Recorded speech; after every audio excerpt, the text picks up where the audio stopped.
Assalamualaikum warahmatullahi wabarakatuh. Perkenalkan, saya Priti Sinta Polin dengan NIM H012434 dari kelas A. Pada kesempatan ini, saya akan mempresentasikan rancangan program pembelajaran yang berjudul Program English Learning Through Song and Movement berbasis perkembangan kognitif, bahasa, dan sosial emosional pada anak usia 5-6 tahun di Taman Kanak-kanak. Sebagai pemenuhan tugas final mata kuliah perkembangan peserta didik yang diampu oleh Ibu Nur Husnil Hatimah SPD MPD. Program ini dirancang untuk membantu anak belajar bahasa Inggris melalui kegiatan bernyanyi dan bergerak yang sesuai dengan karakteristik perkembangan mereka. Langsung saja latar belakang. Masa anak usia dini sering disebut sebagai golden age atau masa emas perkembangan. Pada usia ini, kemampuan anak dalam menyerap informasi berkembang sangat pesat, termasuk dalam mempelajari bahasa. Pembelajaran bahasa Inggris pada anak TK perlu dilakukan dengan cara yang menyenangkan dan sesuai dengan tahap perkembangan mereka. Anak-anak belum siap menerima pembelajaran yang terlalu banyak teori atau aturan tata bahasa. Oleh karena itu, penggunaan lagu dan gerakan dipilih karena dapat membuat proses belajar menjadi lebih menarik, aktif, dan mudah dipahami oleh anak. Selanjutnya, dasar teori. Program ini didasarkan pada beberapa teori perkembangan. Yang pertama yaitu teori Piaget yang menyatakan bahwa anak usia 5-6 tahun berada pada tahap preparasional. Pada tahap ini, anak belajar lebih efektif melalui simbol, gambar, permainan, dan pengalaman konkret. Kedua ada teori Vygotsky yang menekankan pentingnya interaksi sosial dalam proses belajar. Melalui kegiatan bernyanyi dan bergerak bersama teman serta guru, anak dapat mengembangkan kemampuan bahasa dan sosialnya secara bersamaan. Berdasarkan teori tersebut, kegiatan song and movement dianggap sesuai untuk mendukung perkembangan kognitif, bahasa, dan sosial emosional anak. Selanjutnya, profil perkembangan kelompok sasaran. Kelompok sasaran dalam program ini adalah anak TK usia 5-6 tahun.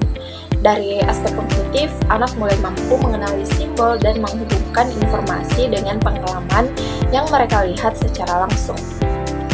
Dari aspek bahasa, anak senang meniru kata-kata baru dan memiliki rasa ingin tahu yang tinggi terhadap bunyi atau kosakata yang belum pernah mereka dengar sebelumnya. Dari aspek sosial emosional, anak mulai senang bermain dan bekerja sama dengan teman-temannya. Sedangkan dari aspek moral, anak mulai memahami aturan sederhana seperti bergiliran, berganti, dan menghargai orang lain. Selanjutnya, rancangan pembelajaran. Tema yang dipilih dalam program ini adalah My Body dengan durasi pembelajaran selama 30 menit. Tujuan pembelajaran yang ingin dicapai adalah agar anak mampu mengenali dan mengucapkan kosakata anggota tubuh dalam bahasa Inggris, mengikuti instruksi sederhana, serta berpartisipasi aktif dalam kegiatan kelompok. Pemilihan tema ini dilakukan karena anggota tubuh merupakan hal yang paling dekat dengan kehidupan sehari-hari anak, sehingga lebih mudah dipahami. Selanjutnya, langkah-langkah pembelajaran. Kegiatan pembelajaran dibagi menjadi 3 tahap. Yang pertama, pada tahap pembukaan, guru memberikan salam, berdoa bersama, melakukan ice breaking, dan memperkenalkan tema pembelajaran. Pada kegiatan inti, anak menyanyikan lagu Head, Shoulders, Knees, and Toes sambil mengikuti gerakan yang sesuai dengan lirik lagu. Setelah itu, guru menunjukkan flashcard anggota tubuh dan mengajak anak bermain menunjukkan anggota tubuh sesuai instruksi dalam bahasa Inggris. Pada kegiatan penutup, guru mengulas kembali kosakata yang telah dipelajari melalui tanya jawab sederhana dan memberikan apresiasi kepada anak. Kegiatan ini dipilih karena sesuai dengan karakteristik anak yang senang bergerak dan belajar melalui pengalaman langsung. Selanjutnya, media dan sumber belajar. Media yang digunakan dalam program ini meliputi video lagu, head, shoulders, knees and toes, flashcard, anggota tubuh, speaker, dan proyektor. Media tersebut dipilih karena dapat merangsang indera pendengaran dan penglihatan anak secara bersamaan. Sementara itu, sumber belajar yang digunakan berasal dari buku bahasa Inggris untuk anak, video edukatif, dan lingkungan sekitar yang relevan dengan tema pembelajaran.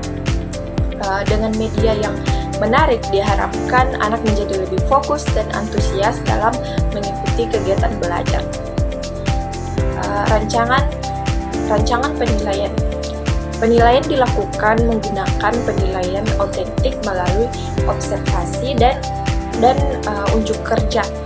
Guru mengamati kemampuan anak dalam memahami instruksi sederhana, mengucapkan kosakata anggota tubuh, mengikuti lagu dan gerakan, serta berinteraksi dengan teman selama kegiatan berlangsung.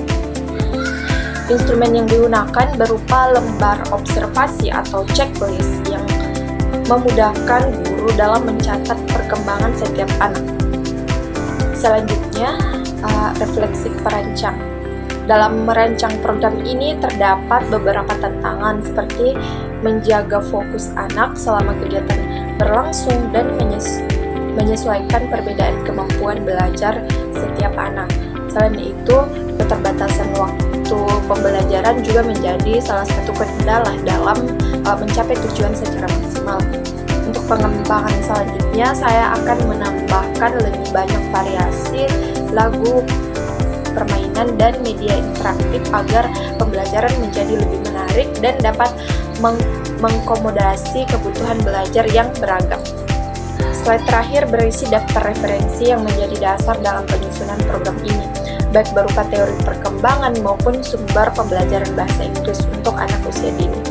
Referensi tersebut digunakan untuk memastikan bahwa rancangan program yang dibuat sesuai dengan karakteristik perkembangan peserta didik dan memiliki landasan teoritis yang kuat.